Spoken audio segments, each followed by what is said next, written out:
dipahami konten-konten pertanyaannya.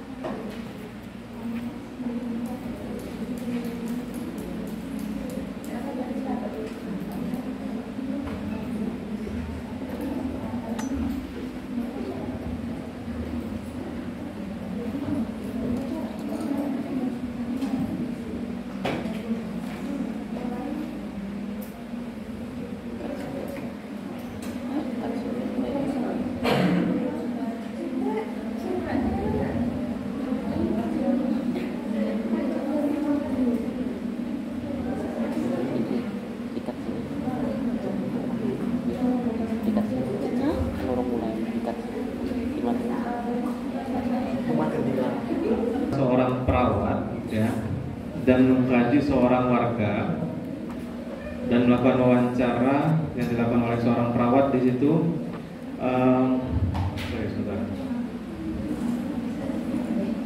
Nah, suatu wilayah di komunitas diketahui banyak mengalami berbagai macam masalah kesehatan. Perawat komunitas ingin mengetahui informasi lebih lanjut terkait data demografi warga hingga kondisi lingkungan sekitar. Berdasarkan data yang didapatkan, data wawancara dari beberapa warga, ditemukan beberapa masalah seperti misalnya kasus atau masalah kesehatan yang sering terjadi di lingkungan komunitas tersebut, yaitu asma, misalkan DM, hipertensi, dan juga masalah merokok pada remaja. Nah, perintahnya lakukan pengkajian sesuai dengan kasus dan juga lakukan pengkajian Windsor Survey. Ya, jadi pengkajian Windsor Survey berarti nanti kalian akan mengkaji terkait dengan data inti dan juga 8 subsistem tadi. Ya. Nah, yang pertama pengkajian inti komunitas. Ya. Jadi kita menanyakan terkait dengan perumahan ya kalau di sini perumahan. Jadi langsung saya mulai ya. Seperti biasa mengucapkan salam. Assalamualaikum Bapak. Perkenalkan, saya perawat siapa namanya? David. Perawat David di sana. Saya perawat David, perawat komunitas yang sedang melakukan praktek di sini kurang lebih nanti selama 1 bulan ke depan.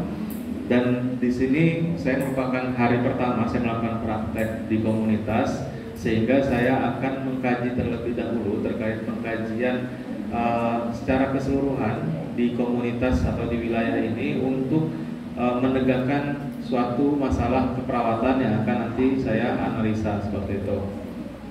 Nanti untuk pengkajiannya kurang lebih ini biasanya dengan warga dulu. Nanti kurang lebih 10 sampai 15 menit ada beberapa pertanyaan yang akan saya tanyakan kepada Bapak seperti itu. Nanti Bapak cukup menjawab sesuai dengan kondisi lingkungan saat ini. Sebelumnya ada yang ingin Bapak tanyakan sebelum kita mulai? Tidak ada, Bapak bersedia ya? Baik, kalau Bapak bersedia, saya akan mulai dengan pertanyaan pertama, yaitu terkait dengan pertanyaan pertama itu terkait dengan perumahan. Ya, jadi perumahan itu ada beberapa pertanyaan. Yang pertama kita menanyakan kepadatan bangunan.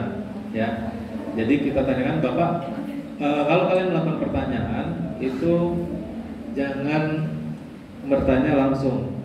Misalkan, Pak, kepadatan bangunan perumahannya bagaimana Pak? Jadi kadang ada warga yang mengerti, paham, ada yang tidak. Jadi kalau misalkan pertanyaan seperti itu, kalian harus tanyakan terlebih dahulu seperti ya basa-basi sedikit.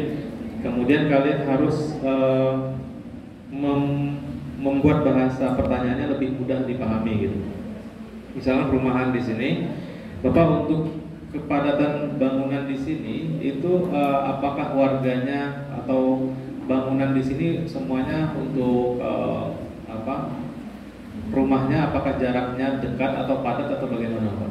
Kalau di sekitar saya itu banyak rumahnya itu banyak tapi tidak padat. Tidak padat Pak ya, berarti ada jarak antara rumah yang satu ke rumah yang lainnya seperti itu. Nah, sekalian kita tanyakan juga, bisa kita tanyakan untuk jarak antara rumah satu ke rumah yang lainnya itu biasa berapa meter Pak? Sebagian ada yang meter, terus ada kira-kira 3 sampai 5 meter. 3 sampai 5 meter Pak ya. Nah jadi kan kalau misalkan kita sudah menemukan jawabannya, misalkan ada yang ini rata-rata jarak rumahnya tidak terlalu padat gitu. Jadi nanti kita tanya lagi di praktek jarak jawabannya. Kira-kira berapa meter Pak untuk jarak rumah satu ke rumah yang lainnya gitu Pak. Seperti tadi kan ada yang rumahnya dekat, jaraknya ada yang jaraknya jauh gitu.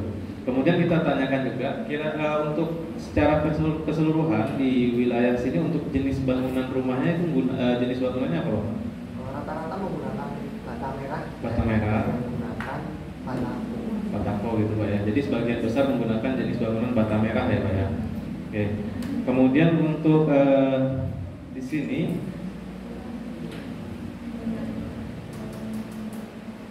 untuk halaman rumahnya itu pada umumnya setiap warga itu rumahnya apakah memiliki halaman rumah atau tidak Pak? Ada yang punya, ada yang tidak, tapi banyak yang punya. Bagian besar punya Pak ya untuk halaman rumahnya. Ya itu jadi untuk pertanyaan rumahan ya. Rumahan itu terkait dengan tekstur ya, kepadatan bangunannya, kemudian jenis-jenisnya, kemudian juga halaman rumahnya. Jadi di setiap warga itu memiliki halaman rumah atau tidak? Karena biasanya di rumah itu nggak ada yang mempunyai halaman rumah, jadi langsung pagar, jalan, garasi ya gitu ya. Jadi nggak ada halaman rumahnya. Kemudian kita tanyakan lagi untuk luas lingkungannya ya. Kemudian luas lingkungan yang terbuka atau luas lingkungan yang di sini misalnya ada rata-rata luas lingkungan di sekitar rumahnya berapa meter, kemudian kepemilikannya bagaimana gitu. Jadi atau bisa ditanyakan terkait lingkungan yang terbuka itu seperti mungkin ada lapangan ya. Lingkungan yang terbuka atau lapangan, atau ada lingkungan atau lahan yang tidak digunakan terbuka seperti itu. Jadi nggak ada rumahnya. Biasanya ada tuh di setiap rumah atau di setiap warga itu pasti ada lahan kosong sedikit, ya kan? Nah itu ditanyakan juga. Nah untuk ada banyak lahan kosong atau tidak Bapak di wilayah sini? Banyak ya Pak ya. Kira-kira untuk luas lahan kosongnya ada berapa luasnya Pak? Misalkan 5 meter gitu ya, atau 10 meter atau berapa meter. Kemudian untuk lahan kosong tersebut penggunaannya untuk apa Bapak? Kebanyakan ditanami pohon Pak. Tanami pohon, ya seperti itu. Kemudian untuk kepemilikannya apakah ada yang memiliki Bapak? Untuk ada ya, warga di sekitar atau warga di luar dari komunitas ini Bapak atau di masyarakat? Warga sekitar gitu ya. Baik, kemudian untuk tadi biasanya lahan terbuka itu, kenapa kita perlu kaji lahan terbuka ini? Biasanya kadang lahan terbuka itu dimanfaatkan untuk membuang sampah kadang seperti itu. Jadi kita harus bisa menanyakan seperti itu. Kemudian untuk yang lahan terbuka tadi atau lahan kosongnya, apakah biasanya ada masyarakat yang membuang sampah di sekitar itu Pak? Tidak ada ya, berarti semuanya ditanami pohon seperti itu. Kemudian, nah pada saat pertanyaan juga, skill pertanyaan kalian mengkaji, itu jangan lupa kalian cross check kembali atau konfirmasi kembali gitu ya. Jadi menanyakan kembali atau memastikan kembali. Kemudian selanjutnya yaitu batas wilayah ya. Batas wilayah di sini nanti kita tanyakan ya. Batas-batas wilayahnya, misalkan batas timur wilayah sini itu berdekatan dengan apa Bapak? Misalnya ini batas timurnya dekat dengan sekolah SD berapa misalkan, atau misalkan batas wilayah timurnya dekat dengan jalan raya jalan apa gitu. Nah untuk batas wilayah desa ini, untuk batas-batasnya untuk timur dekat dengan apa Bapak batasnya? Sekolah misalnya, jalan ya, misalnya jalan. Oke, batas wilayahnya jalan gitu ya. Kemudian selatannya? Selatan juga jalan raya gitu ya. Kemudian untuk utaranya? Sungai. Nah, oke. Untuk utaranya itu ada sungai apa Bapak? Sungai apa? Ngerti? Atau sungai misalkan sungai apa nih di Solo? Sungai Bengawan misalkan, ada batas utaranya Sungai Bengawan Pak gitu. Nanti kita catat ya. Nah, ini kan sebutkan nama-nama daerah sesuai batas administrasinya. Kemudian gambarkan daerahnya. Nanti kalau bisa digambarkan gitu.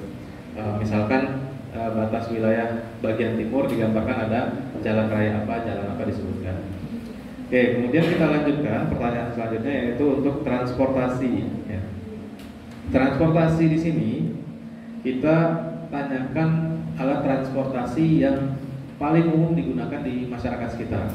Nah, Bapak, untuk alat transportasi yang digunakan di masyarakat di sekitar ini atau di komunitas ini itu kebanyakan menggunakan transportasi apa, Pak? Sepeda motor. Sepeda motor ya. Kemudian ada mobil, berarti yang menggunakan sepeda motor dan mobil. Kemudian untuk akses jalan di sini di wilayah, misalkan di wilayah Jebres ya, Jebres atau sekitarnya, itu kondisi jalannya atau akses jalannya itu mudah diakses atau tidak, Pak? Mudah diakses, Pak ya. Kondisi jalannya bagus ya, bagus untuk bisa dilewati mobil dan motor, bisa. Ya. Kemudian untuk pusat pelayanan. Nah, pusat pelayanan di sini kita tanyakan terkait dengan sekolah, ya, pasar, masjid dan lainnya, atau pusat kesehatan. Jadi pertama kita tanyakan pusat pelayanan Bapak untuk di wilayah Jebres ini, untuk pusat pelayanan seperti sekolah itu ada berapa, Bapak? Untuk sekolah SD misalnya, SD di sini ada dua. Jaraknya kira-kira berapa meter, Bapak, dari wilayah dari rumah warga misalnya? Itu masih Satu lingkungan, satu RT, Bapak ya? satu desa. Satu gang itu. Oh, satu apa? Desa. Oh, satu desa. Oh ya, satu desa. Itu mudah diakses, dekat ya. Kemudian untuk pasarnya Pasar jauh ya. Nah, untuk sekolah tadi bisa ditanyakan sekolahnya, nama sekolahnya apa, SD berapa misalkan. Kemudian SMP-nya jaraknya jauh ya. Berarti di luar dari desa ini. Untuk SMA-nya jauh juga ya. Oke, untuk SMA-nya berarti di luar wilayah desa sini, seperti itu. Baik. Kemudian untuk pasarnya, apakah di wilayah sini dekat dengan pasar atau tidak, Pak? Jauh juga. Kira-kira berapa kilometer, Pak? 7 kilometer ya. Baik. Berarti untuk pasar di sini tidak ada, seperti itu. Tidak ada. Kemudian untuk masjidnya, di masjid tempat ibadah ada. Masjidnya di sini ada di mana, Pak? Kira-kira maksudnya jaraknya berapa meter dari rumah warga atau di wilayah sini? Di wilayah sini juga ya. Kemudian tempat ibadah lainnya ada selain gereja seperti itu ada hanya masjid, Pak ya. Baik, untuk berarti tempat ibadah lainnya lebih jauh seperti itu ya. Baik, kemudian untuk pusat kesehatan kita tanyakan juga seperti puskesmasnya. Apakah ada puskesmas di dekat wilayah sini, Bapak? Nggak ada. Kalau puskesmas dari sini berapa kilometer, Pak? 3 sampai 4 kilometer. Baik. Kemudian untuk misalkan pusat pelayanan kesehatan berarti kan nanti ada puskesmas atau apotek, bisa kita tanyakan rumah sakit, ya. Kalau posyandu kan nanti memang pasti ada setiap desa. Jadi kemudian apoteknya atau toko obat-obat seperti itu dekat ya. Kemudian untuk seperti rumah sakitnya jaraknya berapa kilometer, Pak? 7 kilometer. Itu rumah sakit apa, Pak? Misalnya rumah sakit RSUD Karanganyar ya. Oke, itu untuk pusat pelayanan. Jadi ditanyakan semuanya, sekolah, pasar, masjid, dan juga pusat pelayanan kesehatan. Tujuannya apa? Pada saat nanti kita bisa mengetahui, oh ini untuk jarak sekolahnya dekat atau tidak, kemudian mudah dijangkau atau tidak ya. Untuk tingkat pengetahuan itu kan juga mempengaruhi minat sekolah anak-anak misalnya, permasalahannya apa. Kemudian pasar, masjid, tempat ibadah itu kan berkaitan dengan spiritualnya. Itu untuk pusat pelayanan. Kemudian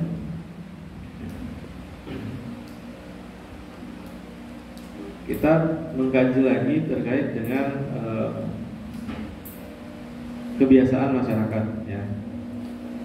Jadi kebiasaan masyarakat di sini mungkin lebih ke kegiatan berkumpulnya ya, kegiatan interaksi sosial di masyarakat sini. Itu Bapak, saya mau bertanya terkait kebiasaan masyarakat di sini. Untuk kebiasaan berkumpul atau interaksi sosialnya ada perkumpulan atau tidak, Pak? Ada, Pak. Kalau Bapak itu setiap 3 bulan sekali itu ada rumah Bapak. Nah, kalau ibu-ibu juga 13 kali Ya. Karang Taruna itu setiap awal bulan. Oh ya, baik, berarti ada perkumpulan bapak-bapak, ibu-ibu dan juga Karang Taruna remaja ya, Pak ya. Baik. Itu tadi, perkumpulannya biasa pagi, siang atau sore? Malam Pak ya? Oh, baik, berarti untuk kegiatan berkumpul masyarakat di sini biasanya diadakan malam seperti itu. Baik, kemudian di sini untuk bertempat berkumpulnya biasa di mana Pak? Kalau dari dulu tuh seringnya di Lumbung, balai pertemuan Balai pertemuan. taruna di setiap rumahnya teman-teman. Oh, di rumah teman-teman. Oke. Kemudian masyarakat, ini sekalian kita tanyakan pada poin 7 ya, masyarakat yang banyak dijumpai. Jadi nanti mengalir aja pertanyaannya. Jadi jangan kelihatan kalian membaca pertanyaan pada saat melakukan pertanyaan gitu. Dan juga ada poin-poin penting pada saat kalian melakukan pengkajian, usahakan tatapan kalian atau pandangan mata kalian tertuju pada kliennya. Karena itu untuk membangun trust kalian agar klien itu bisa terbuka atau bercerita gitu. Kemudian di sini kan ada pertanyaan terkait dengan siapa yang banyak saudara jumpai di jalan seperti itu atau di tempat berkumpul. Jadi untuk pertanyaan seperti ini bisa kalian tanyakan misalkan Bapak untuk yang sering Bapak temui di sini atau sering bertemu pada saat di jalan ataupun berkumpul itu dengan pemuka masyarakatnya atau dengan semua warga Bapak sering bertemu? Semua warga ya, tetangga sekitar. Oke. Kemudian kita lanjutkan poin 8, ada media informasi ya. Baik Bapak, untuk di wilayah sekitar sini, untuk di masyarakat sini, untuk informasi yang didapatkan kebanyakan mereka mendapatkan informasi dari apa Bapak? Dari media apa? Seperti mungkin televisi atau yang lainnya? Itu dari handphone, kalau lewat brosur juga. Oh iya, menggunakan lewat brosur seperti itu Pak ya. Nanti biasanya media informasinya untuk brosurnya dibagikan ke warga atau ditempelkan ada papan pengumuman? Oh iya. Di pos kamling atau di masjid. Nah ini kan uraikan media informasi yang banyak digunakan masyarakat di rumah, di jalan, di pusat pelayanan, di kantor, di desa dan lainnya. Jadi kan sudah ada ya terinfo ya. Jadi media informasinya disampaikan atau ditempel di papan informasi di masjid atau di tempat umum seperti itu. Kemudian ada isu di sini, isu yang terkait dengan apa yang sedang hangat dibicarakan oleh warga sekitar. Gitu. Misalkan Bapak untuk isu ataupun perbincangan yang sedang viral ya mungkin kita seperti itu atau sedang hangat dibicarakan di wilayah atau masyarakat sini, isu apa Bapak? Tahu saya itu karena ini sudah berarti yang kepala desa itu. Oh iya.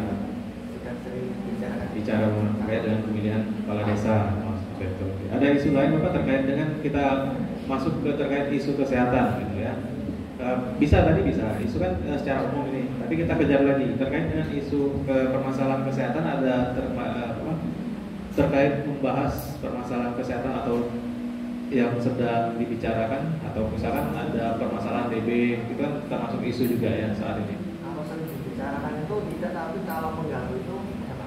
Oh ada. Karena di timur desa itu ada tempat pembuangan akhir kan yang dari ini dan bisa ada tempat ini. Tahu juga. Oh seperti itu. Berarti untuk permasalahan ada pencemaran lingkungan Bapak ya. Nah, ini kan tadi sudah masuk juga. Kalau kita tanya isunya bisa masuk ke terkait poin yang ke-10 pencemaran lingkungan ya. Jadi bisa sekalian kalian tanyakan gitu. Untuk pencemaran lingkungannya tadi kan sudah disebutkan ya. Pencemaran sampah ya, pembuangan sampah ya kan, pembuangan akhir. Asal pencemarannya di tempat pembuangan. Kemudian kondisi selokannya apakah di sini di setiap rumah warga ada parit atau selokan gitu Pak? Ada ya. Kira-kira untuk ukuran atau selokannya luasnya berapa? Ini ada cuma selokan 30 60 cm. Ya. Nah, untuk kondisi selokannya ataupun parit yang ada di desa sini apakah bersih atau bagaimana? Atau sering dilakukan kerja bakti untuk dibersihkan seperti itu?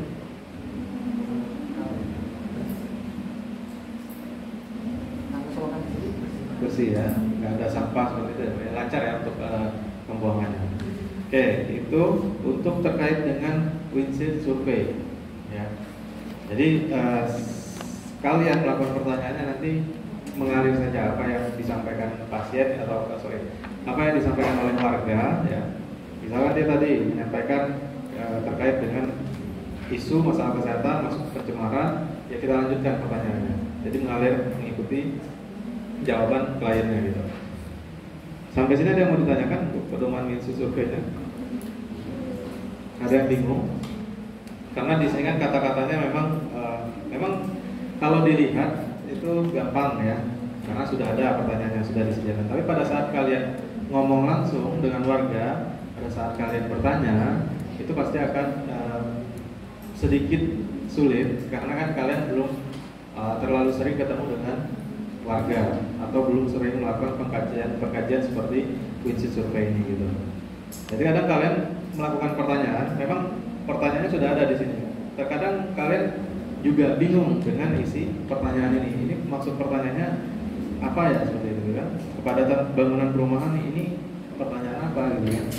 Nah jadi sebelum kalian melakukan pengkajian, kalian pahami dulu isi dari pertanyaan ini. Gitu. Oke, saya lanjutkan. Kalau nanti kalau memang ada yang mau ditanyakan silahkan disampaikan. Kita lanjut ke pengkajian pada kader kesehatan, ya, atau pengurus posyandunya. Jadi misalkan ini kita ketemu dengan kadernya, assalamualaikum seperti biasa tadi, ibu perkenalkan, saya siap perawat batin dan lain-lain. Nah, di sini langsung saja ibu, saya mau bertanya untuk ibu sebenarnya dengan ibu maaf. Biasa kader posyandu itu kan biasa ibu-ibu ya kebanyakan. Anggap aja ibu ya, ibu siapa gitu. Ibu di sini dengan ibu siapa? Ibu siapa nanti misalkan? Ibu Natmi ya, misalkan. Nah, ibu jumlah kader di sini ada berapa tuh jumlah kadernya? Misalnya ada 10 gitu jumlah kader ada 10 Pak gitu. Kemudian apakah dari 10 kader ini semua kadernya aktif semua atau ada yang tidak aktif? Yang tidak aktif ada berapa Ibu? 3 orang yang tidak aktif, yang 7-nya aktif semua Ibu ya. Baik. Kemudian untuk saya mau bertanya terkait dengan kader selama Ibu menjadi kader di sini ini sudah berapa lama Ibu? 3-4 tahun ya misalkan. Nah, sudah cukup lama Ibu ya untuk menjadi kader sudah 4 tahun. Kira-kira motivasi Ibu pada saat awal ingin menjadi kader itu apa motivasinya? Karena misalnya saya ingin menyalurkan atau membantu meningkatkan derajat kesehatan di desa saya seperti itu ya misalnya. Kemudian selama Ibu menjadi kader di sini, apakah Ibu pernah mengikuti pelatihan terkait yang berkaitan dengan kesehatan seperti itu? Apakah pernah mengikuti atau dari desa ini mengadakan pelatihan seperti itu? Pernah ya. Itu pelatihan apa yang diikuti? Misalnya terkait pencegahan stunting ya, atau misalkan terkait pengecekan tekanan darah, pelatihan pengecekan tekanan darah dan lain-lain gitu. Kemudian kalau misalkan ada yang jawabannya belum, kalau sudah ya sudah kita lanjutkan ke pertanyaan yang poin 6 ya. Kemudian kalau misalkan belum, kita tanyakan kalau belum pernah melakukan kegiatan pelatihan, menurut Ibu kira-kira sebagai kader di sini apakah semua kader ini perlu diberikan pelatihan atau tidak? Itu perlu diberikan pelatihan ya Ibu ya. Ya. Kemudian selama Ibu menjadi kader posyandu di sini, apa suka duka yang mungkin bisa Ibu ceritakan selama menjadi kader?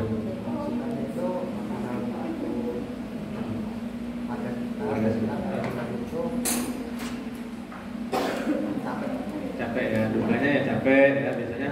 Kalau duka dari kader itu biasanya capek, kemudian warganya biasa kurang aktif gitu ya, kurang semangat untuk melakukan kegiatan, kemudian kurang ada dukungan misalnya dari pemerintah sekitar gitu. Itu biasa dukanya seperti itu. Nah, untuk selama Ibu menjadi kader, apa manfaat yang Ibu peroleh nih selama menjadi kader? Ya, ilmu misalkan, saya bisa mendapatkan ilmu lebih banyak, mendapatkan pengalaman gitu ya. Kemudian selama menjadi kader ini, Ibu ada yang pernah mengalami kesulitan atau tidak untuk mendidik? Ya, kira-kira apa? Contohnya warga sekitar itu banyak yang diatur. Oh, banyak yang susah atau banyak yang tidak aktif ya untuk mengikuti kegiatan, atau mungkin sulitannya apabila melakukan kegiatan warganya tidak bisa hadir semua seperti itu gitu ya. Kemudian kita tanyakan lagi untuk meningkatkan kegiatan di desa ini selama pada menjadi kader, apa yang kira-kira perlu Ibu harapkan dari kader untuk meningkatkan aktivitasnya? Mungkin diadakan pelatihan. Oke. Kemudian ada lagi yang diharapkan Bu? Udah ya, mungkin misalkan tadi menambah mengikuti pelatihan, mengikut sertakan kader, kemudian diharapkan misalkan warganya agar bisa lebih aktif ya. Kemudian diharapkan juga misalkan pemerintah atau perangkat desa bisa memotivasi warga untuk mengikuti kegiatan itu seperti itu. Oke, kemudian itu untuk kader. Selanjutnya yaitu terkait dengan wawancara dengan ketua PKK. Nanti bisa hampir sama ya dengan pertanyaan dengan kader posyandu ya. Nanti bisa kalian baca. Mungkin dari 14 pertanyaan ada yang mau ditanyakan atau tidak? Jadi saya sudah kasih contoh tadi. Yang duanya silakan nanti kalian praktekkan sendiri. Untuk poin pertanyaannya bisa dibaca dulu. Ada yang mau ditanyakan ya kira-kira? Poin 1 sampai 14 terkait dengan ketua PKK.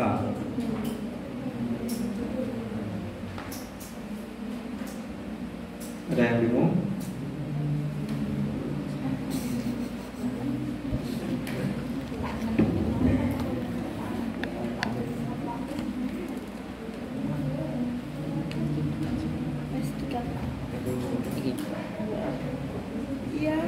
Iya.